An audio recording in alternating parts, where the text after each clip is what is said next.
As you can see, the Indominus 2.0 is a force to be reckoned with. A person tried to create a creature known as Hank that was made to counter the Indom 2.0, but it didn't really work as its weapons just actually go against Hank itself. So my friend decided to create another creature to try and counter the Indom 2.0. Meet the Mortosaurus Inferior. Basically, my friend just came up with some concepts of Mortosaurus Dominus, Mortosaurus Rex, whatever.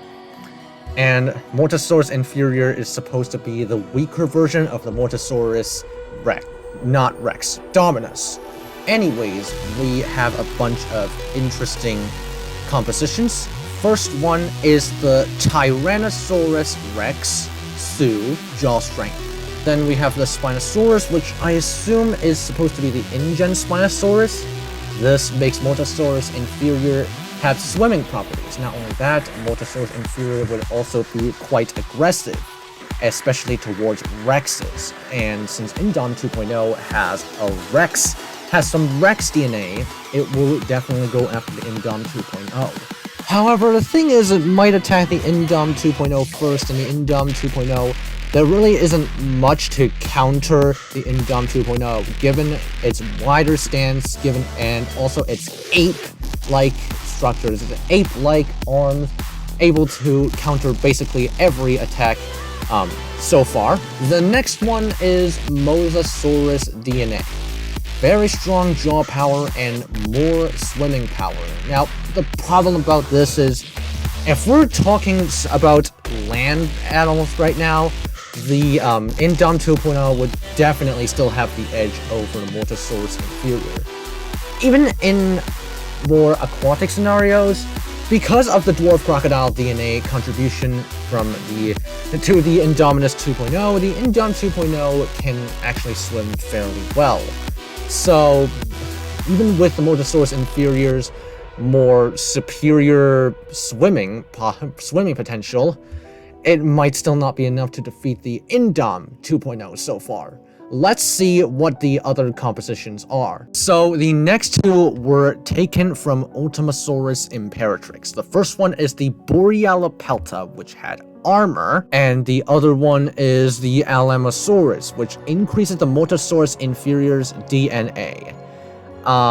If we're talking about not really cheating with Ultimasaurus Imperatrix, so we could just scrap Borealopelta and Alamosaurus if we do not want to cheat. But if we do cheat, I mean the Mortosaurus Inferior, the Alamosaurus size increase and facultative bipedalism would definitely help the Mortosaurus deal with the Indom 2.0, that's for sure. But keep in mind that the Indom 2.0's teeth are literally made of metal, so they could probably pierce through the Borealopelta armor. As well as this, the Indom 2.0's bites are poisonous. Both the metal teeth and the poisonous bites are thanks to the short-tailed shrew contribution to the Indominus 2.0. That means even with a size increase in facultative bipedalism, giving Mortosaurus Inferior more opportunities to attack the Indom 2.0 might still be able to be smart enough to land a well-placed bite that could be lethal as well. So in this particular scenario, the Mortosaurus Inferior Alamosaurus contribution definitely helps it, but it would probably still not be enough. Let's move on to the other parts of the Mortosaurus Inferior. There is still 7 parts that we have to cover. The first one is the silverback gorilla with upper muscle mass, opposable thumbs, and fast twitch muscles, and doesn't really count as tools. Doesn't count tools, though it could use them. My friend did not have tool use in mind for the silverback gorilla, but keep in mind gorillas can also use tools. Upper muscle mass, opposable thumbs, and fast twitch muscles, they are definitely inspired by Indominus 2.0 itself. The gripe I have with the gorilla is that gorillas are one of the most docile apes, actually, contrary to popular belief. So it could mess with Mortosaurus Inferior's instincts on attacking the Indominus 2.0. Instead, it would make Mortosaurus Inferior be a little bit more confused, be a little bit more oriented with the Scorpius Rex, and it would actually be counterintuitive in the long run. Anyways, the Silverback Gorilla, even though it's a good addition, it's a little bit questionable thanks to the gorilla's behavior. Moving on, Saurophagonax with its extra claw size. So the Saurophagonax over here is definitely inspired from Indominus 2.0, also replacing the Therizinosaurus' more straight claws with Saurophagonax's more claws that are more adequate to attacking. So yeah, take that out of the way, Indom 2.0 still has the advantage. However, Saurophagonax's extra claw size would mean that Mortosaurus Inferior could actually have a little bit of an even match against the Indom 2.0.